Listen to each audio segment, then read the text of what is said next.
Many neurologic disorders of infancy and childhood result from birth trauma, prematurity predisposing to hemorrhage within the germinal matrix of the brain, and a wide spectrum of developmental defects involving abnormalities in formation of the neural tube, which may result in anencephaly and encephalocele, neuroproliferation and migration, which may result in pathology such as microcephaly, and neural organization and myelination, which may result in disorders such as porencephaly. The chronic motor dysfunction, known as cerebral palsy, often develops in surviving infants. In the newborn, certain forms of intracranial hemorrhage are usually related to birth trauma, and these may include subdural hemorrhage, like we can see over here, following the lateral convexity of the brain as it's entrapped below the dura but above the arachnoid membrane, subarachnoid hemorrhage, and posterior fossa hemorrhage, like we can see over here. Other factors, however, particularly prematurity and asphyxia, are involved in periventricular and intraventricular hemorrhage, like we can see over here. A nice example of a periventricular hemorrhage extending down into the lateral ventricle, into the temporal horn, and into the third ventricle.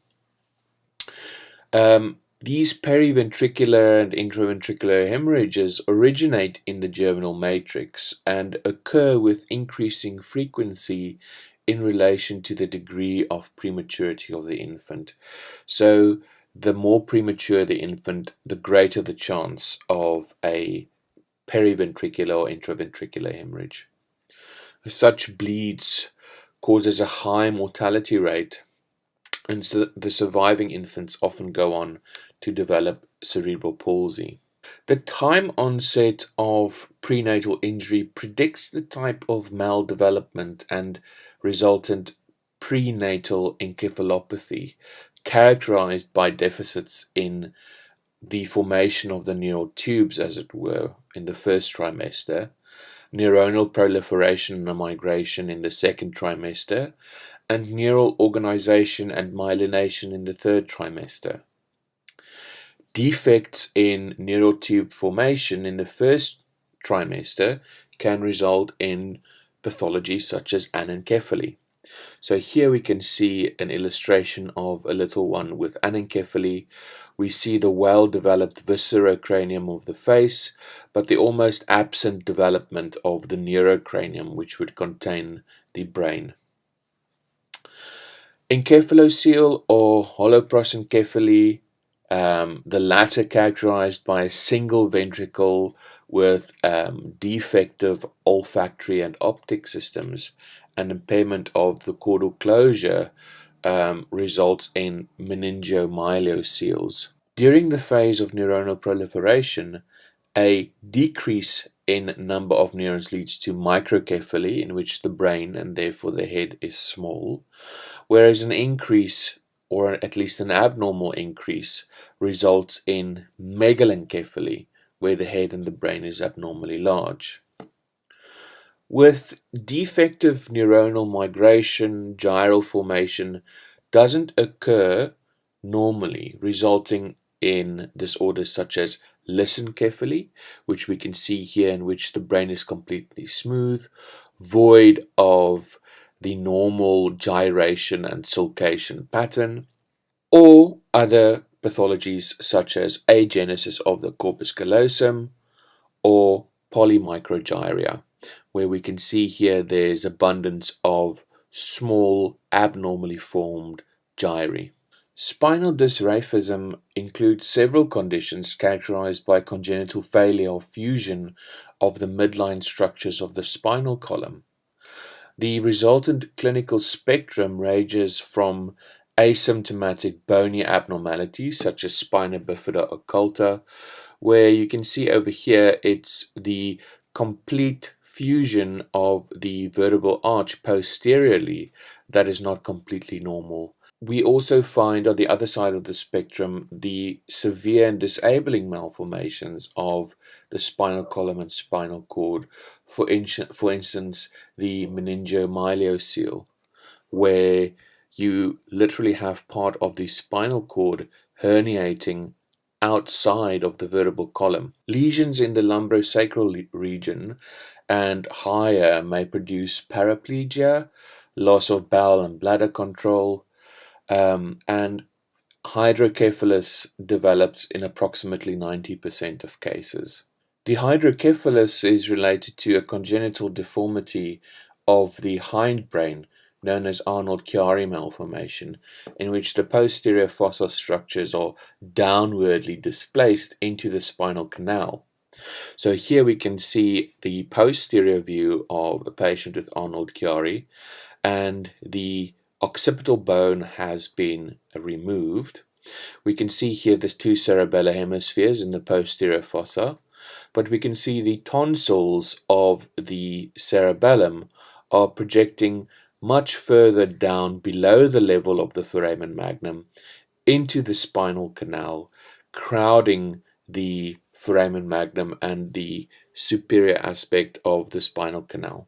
The problem with this is that when this happens, there is an interference of the circulation and absorption of cerebrospinal fluid, which then leads to an obstructive hydrocephalus.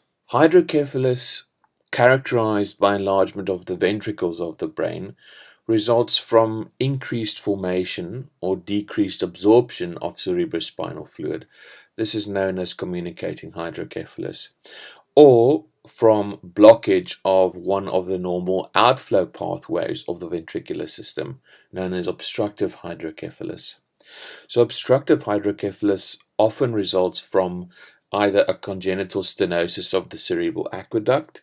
So here we can see a simple illustration of the ventricular system, our two lateral ventricles, our third ventricle. Here we can see our intraventricular foraminae of Monroe, third ventricle, and we can see that the third ventricle drains the CSF into the fourth ventricle via this conduit, the cerebral aqueduct of Sylvius. The CSF in the third ventricle then leaves via the two lateral apertures and via the median aperture.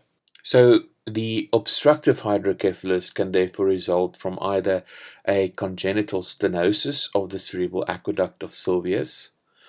So if there's stenosis of the cerebral aqueduct, CSF produced in the lateral ventricles cannot escape the ventricular system to drain into the subarachnoid space. Brainstem tumors or posterior fossa tumor encroaching on the fourth ventricle that obstructs one of the medial lateral apertures can also produce the same obstructive effect. In adults, brain tumors are the usual cause of obstructive hydrocephalus. Communicating hydrocephalus may occur in premature infants after intraventricular hemorrhage. In children and adults, communicating hydrocephalus with increased intracranial pressure may follow an intracranial hemorrhage or infection. Adults also may have normal pressure hydrocephalus, which must be differentiated from ventricular dilation secondary to brain atrophy, known as hydrocephalus ex vacuo. Hypotonia is an important clinical sign of neurologic problems in infants and young children. Classically, the infant hangs like a rag doll when lifted under the abdomen and exhibits weakness and flaccidity of all the muscles. Muscle weakness, coexisting with hypotonia, indicates involvement of the peripheral nervous system, whereas the presence of brisk reflexes and a positive Babinski sign indicate involvement of the central nervous system. Friedreich ataxia, which is inherited in an autosomal recessive fashion, is the most common of the spinocerebellar degenerations in older children. The differential diagnosis includes various congenital myopathies and connective tissue diseases. Neurological diseases in infants and young children can also result from several inherited single gene defects of lipid metabolism, for example, Niemann-Pick's disease, Gaucher disease, and metachromatic leukodystrophy. Brain tumors in children are found most commonly in the posterior fossa. The more common astrocytomas and medulloblastomas develop from the parenchyma of the cerebellum. Symptoms include evidence of cerebellar dysfunction, so ataxia of the trunk and extremities, and obstruction of CSF flow leading to headache, nausea, and vomiting, so signs of increased intracranial pressure. Other tumors include ependymomas, which originate from the ependymal cells lining the ventricular system, and then brainstem gliomas. Treatment of posterior fossa tumors involving a combination of surgery, radiation therapy, and chemotherapy may yield a favorable prognosis, whereas the prognosis for brainstem gliomas is generally poor. Tuberous sclerosis is a neurocutaneous syndrome, and it's caused by a genetic mutation that occurs spontaneously or is inherited as an autosomal dominant trait. Tubers, which are foci of abnormal brain tissue, form in the nervous system and in the retina. So here we can see in the lateral convexity of the brain, there is an abnormal expanded area of what looks like gyral tissue, but this is the prototypical appearance of what a cortical tuber looks like in tuberous sclerosis complex. We also see here the multiple subependymal nodules, which is typical for tuberous sclerosis complex. The clinical features in children are dominated by epilepsy, mental retardation, although some patients may have neither manifestation.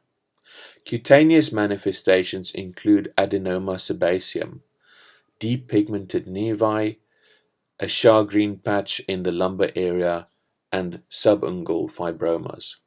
Here we can see the classical appearance of adenoma sebaceum, which is this abnormal appearance to the skin over the nose and both cheeks. Some patients have cardiac tumors known as rhabdomyomas or angiomyolipomas in the kidneys, or both. Here we can see the rhabdomyomas in the myocardium, the musculature of the heart, and here we can see the angiomyolipomas within the kidneys. Sturge-Weber syndrome, which occurs sporadically, presents with a characteristic port wine nevus that is apparent at birth, like we can see in this illustration over here, and the brain lesions consist of hypervascularity and calcification of the leptomeninges and the gray matter, like we can see over here in the CT scan. And we can also see here the calcific deposits within the cortex.